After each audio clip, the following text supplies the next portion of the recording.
বাংলাদেশৰ পৰা অহা অনুপ্ৰৱেশকাৰী আমাৰ বাবে এটা চিন্তনীয় বিষয় হৈ আহিছে আৰু তাৰ পৰিপ্ৰেক্ষিতত ৰাজ্যত সেকেন্ড লাইন ডিফেন্স হিচাপে অসম পুলিচে যি কাম কৰি আছে তাক আমি আৰু অধিক শক্তিশালী কৰি BSFৰ লগত এটা কোঅৰ্ডিনেশ্যন লৈ পেলাই বাংলাদেশৰ পৰা যাতে অনুপ্ৰৱেশকাৰী ভাৰতত সোমাব নোৱাৰে তাৰ কাৰণে আমি আৰু অধিক প্ৰচেষ্টা ল'ব বিচাৰিছো আৰু এই শৃংখলাৰ এটা পৰ্যায় হিচাপে অসমত আধাৰ কাৰ্ড প্ৰদান কৰাৰ ব্যৱস্থাটোক আজি কেবিনেটে খুব কটকটীয়া কৰাৰ বাবে সিদ্ধান্ত গ্ৰহণ কৰিছে। এতিয়াৰ পৰা ৰাজ্য চৰকাৰৰ সাধাৰণ প্ৰশাসন বিভাগে আধাৰৰ যিটো ষ্টেট লেভেল ভেৰিফিকেশ্যন আধাৰ কাৰ্ড দিয়াৰ আগতে কেন্দ্ৰীয় চৰকাৰে ৰাজ্য চৰকাৰৰ পৰা ভেৰিফিকেশ্যন বিচাৰে আৰু এই গোটেই প্ৰক্ৰিয়াটোক তদাৰকী কৰাৰ বাবে ৰাজ্যৰ সাধাৰণ প্ৰশাসন বিভাগক নোডেল ডিপাৰ্টমেণ্ট হিচাপে কেবিনেটে আজিৰ পৰা ঘোষণা কৰিছে। ইয়াৰ উপৰিও প্ৰত্যেকখন জিলা পৰ্যায়ত এজন এডিশ্যনেল ডেপুটি কমিশ্যনাৰক আধাৰ এনৰোলমেণ্ট ভেৰিফিকেশ্যন অৰ্থাৎ কোনোবাই আধাৰৰ বিচাৰিলে তেওঁক প্ৰপাৰ ভেৰিফিকেশ্যন কৰা হৈছে নে নাই সেই গোটেই প্ৰক্ৰিয়াটো তদাৰক কৰাৰ কাৰণে জিলা আয়ুক্তই এজন অতিৰিক্ত জিলা আয়ুক্তক দায়িত্ব প্ৰদান কৰিব। GAD ডিপাৰ্টমেণ্ট আৰু ADCৰ পিছত আধাৰ দিয়াৰ আগতে ইনস্পেকশ্যনৰ বাবে আজিৰে পৰা ৰাজ্যৰ চক্ৰ বিষয়াসকল দায়বদ্ধ হ'ব। যেতিয়া এখন এপ্লিকেশ্যন UDI অৰ্থাৎ যি আমাৰ আধাৰ কাৰ্ড দিয়াৰ অথৰিটি আছে ইউনিক আইডেণ্টিটি যিটো অথৰিটি অফ ইণ্ডিয়া আছে UIDAI এখেতসকলৰ পৰ্টেলত আধাৰ কাৰ্ডৰ বাবে আবেদন কৰাৰ লগে লগে সেই আবেদনখন টেকনিকেল ভেৰিফিকেশ্যনৰ পিছত ফিজিকেল ভেৰিফিকেশ্যনৰ বাবে ৰাজ্য চৰকাৰৰ পৰ্টেলত আহিব। চাৰ্কুল অফিচাৰজনে প্ৰথম এই আধাৰ কাৰ্ডৰ আবেদনখন পোৱাৰ লগে লগে তেওঁ প্ৰথমে চাব যে ৰাজ্যৰ ৰাষ্ট্ৰীয় নাগৰিকপঞ্জী প্ৰণয়নৰ সময়ত এই ব্যক্তিজনে বা এই পৰিয়ালটোৱে বা তেওঁৰ পিতৃ মাতৃয়ে আবেদন কৰিছিলে নে নাই প্ৰথম পৰীক্ষা হ'ব সেইটো।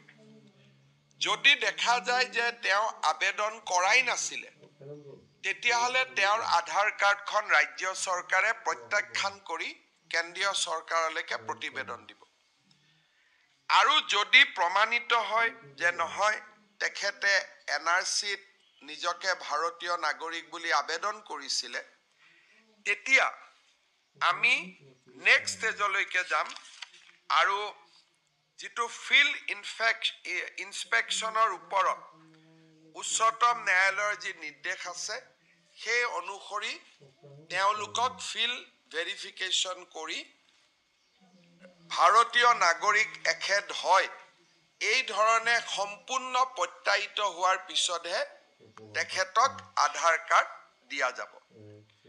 অৱশ্যে যিবিলাক ভাৰত চৰকাৰৰ কৰ্মচাৰী বিভিন্ন কামত 2014 চনৰ পিছৰ পৰা অসমত আছে স্বাভাৱিকতে তেওঁলোক যিহেতু পশ্চিমবংগ গুজৰাট মহাৰাষ্ট্ৰৰ নাগৰিক অসমৰ NRCৰ বাবে আবেদন কৰা নাই তেওঁলোকৰ ক্ষেত্ৰত এই নিয়মটো নাহিব কিন্তু ফিজিকেল ভেৰিফিকেশ্যন বা ডকুমেণ্ট ভেৰিফিকেশ্যন তেওঁলোকৰ ক্ষেত্ৰতো আমি কৰিম। ইয়াৰ ফলত ৰাজ্যত আধাৰ কাৰ্ডৰ প্ৰদানৰ ব্যৱস্থাটো আমি অলপ টনকিয়াল কৰিব পাৰিম আৰু কোনো ধৰণৰ সন্দেহযুক্ত নাগৰিকে যাতে আধাৰ কাৰ্ড ল'ব নোৱাৰে তাৰ অন্তত আমি কিছু প্ৰতিবন্ধকতা সৃষ্টি কৰিব পাৰিম। এই নিৰ্দেশ আমাৰ বহু অপেক্ষিত নিৰ্দেশ আছিল। সাৰ্কেল অফিচাৰসকলে নাজানিছিল যে কেনেকৈ আমি কাক আধাৰ দিব লাগে কাক দিব নালাগে। আজিৰ পৰাই এই SOPখন কাৰ্যকাৰী হোৱাৰ লগে লগে সাৰ্কেল অফিচাৰসকলে এটা নিৰ্দিষ্ট তদন্তৰ মাজেৰেহে আধাৰ কাৰ্ড দিব পাৰিব। এইটো এতিয়াৰ পৰা আৰু স্বয়ংক্ৰিয় ব্যৱস্থা হৈ নাথাকিব যেন আধাৰ আবেদন কৰিলেই আধাৰ পাম তেনেকুৱা ব্যৱস্থা হৈ নাথাকিব। আজি কেবিনেটে এটা খুব ডাঙৰ আৰু গুৰুত্বপূৰ্ণ সিদ্ধান্ত গ্ৰহণ কৰিছে আৰু আপোনালোকক মই এই কেবিনেটৰ সিদ্ধান্তৰ বিষয়ে অৱগত কৰিছোঁ। কেবিনেটে আজি আৰু এটা গুৰুত্বপূৰ্ণ সিদ্ধান্ত লৈছে। যোৱা বছৰ আমি কেবিনেটত সিদ্ধান্ত লৈছিলোঁ যে মাটিৰ খাজানা অকল ডিজিটেল নিয়মত দিব পাৰিব। অৰ্থাৎ যিটো কয় প্ৰথমতে পৰ্টেলত ৰেজিষ্ট্ৰেশ্যন কৰিব, আধাৰ লিংক কৰিব, তাৰ পিছত তেওঁলোকে মাটিৰ খাজানাটো আফটাৰ ৰেজিষ্ট্ৰেশ্যন ডিজিটেলি দি যাব। এই ব্যৱস্থাটোৰ ফলত অসমত নথকা অসমীয়া লোকসকল উপকৃত হৈছে। কোনোবা আমেৰিকাত আছে, ইংলেণ্ডত আছে, বা কোনোবা দিল্লীত আছে, কোনোবা ৰাজস্থানত আছে। কিন্তু যিসকল দুখীয়া পৰিয়াল আছিলে, মাৰ্জিনেল ফাৰ্মাৰ্ছ, সৰু সৰু মাটিৰ মালিক, তেওঁলোকে ডিজিটেল খাজানা দিব পৰা নাছিলে। আৰু এক প্ৰকাৰ আমাৰ অলপমান ৰাইজৰ মাজত অলপ কথা বতৰাও আৰম্ভ হৈছিলে যে বহুত দিন ধৰি আমি মাটিৰ খাজানা দিব পৰা নাই। আজি কেবিনেটে সিদ্ধান্ত লৈছে যে যোনে ডিজিটেলত দিব পাৰে দিয়ক, সেই ব্যৱস্থাটো চলি থাকক। কিন্তু ৰাজ্যৰ দুখীয়া পট্টাদাৰসকলে বা মাৰ্জিনেল পট্টাদাৰসকলে, মধ্যম বৰ্গী পৰিয়ালসকলে মাটিৰ খাজানা দিওঁতে যাতে কষ্ট নাপায়, আগৰ দৰে মৌজাদাৰে নগদ টকালৈ যি মাটিৰ খাজানা ৰিচিপ্ট দিয়াৰ যিটো ব্যৱস্থা আছিল, সেই ব্যৱস্থাও চলি থাকিব। অৰ্থাৎ এফালে আমি মেনুৱেলিও মাটিৰ খাজানা দিব পাৰিম আৰু কোনোবা দূৰত আছে 200 টকা খাজানা আহিবৰ কাৰণে অসুবিধা, তেওঁ ডিজিটেলিও দিব পাৰিব। অৰ্থাৎ এতিয়া ডিজিটেল আৰু মেনুৱেল, কেছ পেমেণ্ট আৰু পেমেণ্ট দুইটা ব্যৱস্থা আজি কেবিনেটে মুকলি কৰি দিছে। ইয়াৰ ফলত ৰাজ্যৰ ক্ষুদ্ৰ পট্টাদাৰসকল, দুখীয়া আৰু মধ্যম বৰ্গৰ পট্টাদাৰসকল উপকৃত হ'ব। আজি আমাৰ ৰাজ্যৰ কেবিনেটে আৰু এটা গুৰুত্বপূৰ্ণ সিদ্ধান্ত গ্ৰহণ কৰিছে। আপোনালোকে জানে যে এইবাৰ মিছন বসুন্ধৰাৰ আটাইতকৈ গুৰুত্বপূৰ্ণ লক্ষ্য হ'ল নামঘৰ, মন্দিৰ, বিদ্যালয়, ক্লাব, মহিলা সংঘ, সামাজিক অনুষ্ঠানসমূহে যাতে মাটিৰ পট্টা পাব পাৰে। কিন্তু মাটিৰ পট্টা পাবলৈ ৰেজিষ্ট্ৰেশ্যন কৰিব লাগে ছ'চাইটিটো। আৰু ছ'চাইটিটোক ৰেজিষ্ট্ৰেশ্যন কৰোঁতে মানুহৰ অসুবিধা হয়। 3 বছৰৰ চাৰ্টাৰ্ড একাউণ্টেঞ্চিৰ চাৰ্টিফিকেট লাগে, অডিট চাৰ্টিফিকেট লাগে। আজি কেবিনেটে সিদ্ধান্ত কৰিছে যাতে মিছন বসুন্ধৰাত এই নামঘৰ, মন্দিৰ, স্কুল, ক্লাব, মহিলা সংঘই মাটিৰ পট্টা পাব পাৰে। সেইকাৰণে তেওঁলোকে ছ'চাইটি ৰেজিষ্ট্ৰেশ্যন এক্টত পঞ্জীকৰণ কৰিব গ'লে 3 বছৰৰ চাৰ্টাৰ্ড একাউণ্টেণ্টৰ হিচাপ থকা কোনো অডিট ৰিপৰ্টৰ প্ৰয়োজন নহ'ব। এতিয়া সেই ব্যৱস্থাটো আজিৰ পৰা আমি উঠাই দিছোঁ মিছন বসুন্ধৰা পৰ্যায়লৈকে। যেতিয়া বসুন্ধৰা পাৰ হৈ যাব তেতিয়া আকৌ এই নিয়মটো আহিব। লগতে বহুতৰ আগত ৰেজিষ্ট্ৰেশ্যন আছিলে, কিন্তু ৰিনিউৱেল নকৰাৰ কাৰণে তেওঁলোকে 40-45 হাজাৰ টকা ফাইন দিব লাগে। আৰু ইমান টকা ফাইন দিব লাগে কাৰণে মানুহে ৰেজিষ্ট্ৰেশ্যনো ৰিনিউ কৰা নাই আৰু বসুন্ধৰাটো মাটি নাপাব।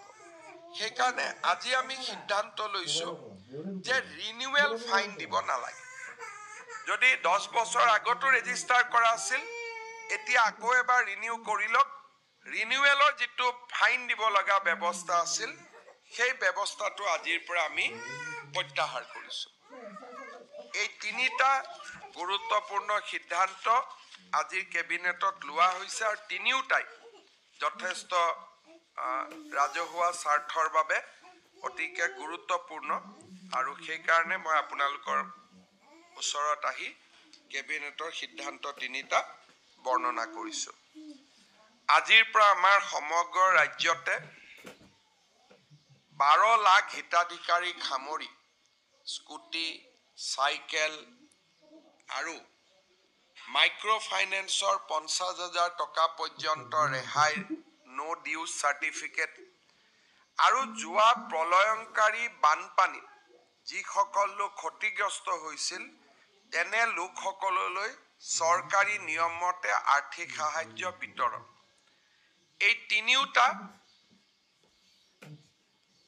আঁচনি বিশেষকৈ চাইকেল স্কুটি আনন্দৰাম বৰুৱা এফালে বানপানী আৰু মাইক্ৰ' ফাইনেন্সৰ নো ডিউজ এই গোটেইবোৰ মিলি 12 লাখ হিতাধিকাৰী আমি অহা 12 দিনত সামৰি ল'ম আৰু ৰাজ্যৰ মোৰ মন্ত্ৰীসভাৰ সতীৰ্থসকলে এইকেইদিন জিলা সদৰসমূহলৈকে যাব আৰু এই অনুষ্ঠানত ভাগ ল'ব মোৰ পৰ্যায়তো যোৰহাট গোলাঘাট ডিব্ৰুগড় লখিমপুৰৰ সভাত ময়ো যোগদানৰ বাবে প্ৰচেষ্টা কৰিম নগাঁৱতো 20 তাৰিখে যাম অহা 15 তাৰিখে আমাৰ ৰাজ্যত অতিৰিক্তকৈ 18 লাখ ব্যক্তিক ৰেচন কাৰ্ড পৰিয়াল পৰিচয় পত্ৰ প্ৰদানৰো আমি ব্যৱস্থা হাতত ল'ম সমান্তৰালভাৱে অহা 15 তাৰিখৰ পৰা 28 তাৰিখলৈকে অৰুণোদয় 3.0 অৰ্থাৎ তৃতীয় সংস্কৰণৰ বাবে 37 লাখ হিতাধিকাৰীক অন্তৰ্ভুক্তিকৰণৰ বাবে গাঁও সভাসমূহ অনুষ্ঠিত হ'ব মই যিসকল ৰাইজে অৰুণোদয় আঁচনি বিচাৰে তেওঁলোকক অত্যন্ত উৎসাহেৰে সৈতে এই গাঁও সভাসমূহত যোগদানৰ বাবে বিনম্ৰ আহ্বান জনাম 19 আমাৰ প্ৰায় 22 তাৰিখলৈকে 12 দিন 23 তাৰিখলৈকে কাৰ্যসূচী চলিব আৰু ইয়াৰ পিছত আমি অৰুণোদয় সপ্তাহ 15 পৰা 28 তাৰিখলৈকে আমি চলাই যাম বা গাঁও সভা চলাই যাম যাতে আমি হিতাধিকাৰীসকলৰ নিৰ্বাচনৰ প্ৰক্ৰিয়া এখোজ আগুৱাই লৈ যাব পাৰোঁ অৱশ্যে ষষ্ঠ অনুসূচীৰ যিবিলাক জিলা আছে তাত অৰুণোদয় হিতাধিকাৰী নিৰ্বাচনৰ কাম আমি জানুৱাৰী মাহত কৰিম 16, 17, 18 তাৰিখ তিনিটা দিন মই অসম আৰু ভাৰতত নাথাকিম ভূটানৰ ৰজাই তেওঁলোকৰ ভূটানৰ নেশ্যনেল ডেট এইবাৰ উপস্থিত থকাৰ বাবে মোক নিমন্ত্ৰণ কৰিছে আৰু সেইবাবে অহা 17 তাৰিখে ভূটানৰ নেশ্যনেল ডেট অংশগ্ৰহণ কৰিবৰ বাবে মই ভূটানলৈ যাম আৰু মোৰ ভূটান যাত্ৰাৰ সময়ত ভূটানৰ সৈতে অসমৰ আৰ্থিক সহযোগিতা বৃদ্ধিৰ বাবে বিশেষকৈ জলসিঞ্চন আঁচনি খোৱাপানী আঁচনি আৰু ভূটানৰ পৰা শক্তি আহৰণ পাৱাৰ সেক্টৰত ভূটানৰ যি হাইডেল পাৱাৰ আছে সেই হাইডেল পাৱাৰ বিলাকৰ পৰা আমি কেনেকৈ উপকৃত হ'ব পাৰিম তাৰ বিষয়ে ভূটান চৰকাৰৰ লগত আমি আলাপ আলোচনা কৰিম আপোনালোকে যদি কিবা সুধিব বিচাৰে সুধিব পাৰে আজিৰ পৰা মৌজাদাৰী ব্যৱস্থাটো আমি শক্তিশালী কৰি দিলোঁ যে আগত যেনেকে মৌজাদাৰ সকলে টকা লৈ থাকিছিল খাজানা লৈ থাকিছিল 30% তেওঁলোকে কমিশন লয় 70% চৰকাৰক জমা দিয়ে পুৰণা ব্যৱস্থালৈ আজিৰ পৰা আমি আকৌ ঘূৰি গলো কিন্তু সমান্তৰালভাৱে কোনোবাই যদি ডিজিটেলিও পেমেন্ট কৰে তথাপিতো 30% কমিশন মৌজাদাৰ সকলে পাই থাকিব আৰু কবাত তহসিলদাৰ আছে তহসিলদাৰতো 100% চৰকাৰক খাজানা দিব লাগে মোটামুটি আমি খাজানা সংগ্ৰহৰ পুৰণা নীতিটোলৈকেও গলো আৰু ডিস্টেন্সত থকা লোকৰ সুবিধাৰ কাৰণে ই খাজানাটো ৰাখিলো দুইটা আমি মুকলি কৰি ৰাখিলো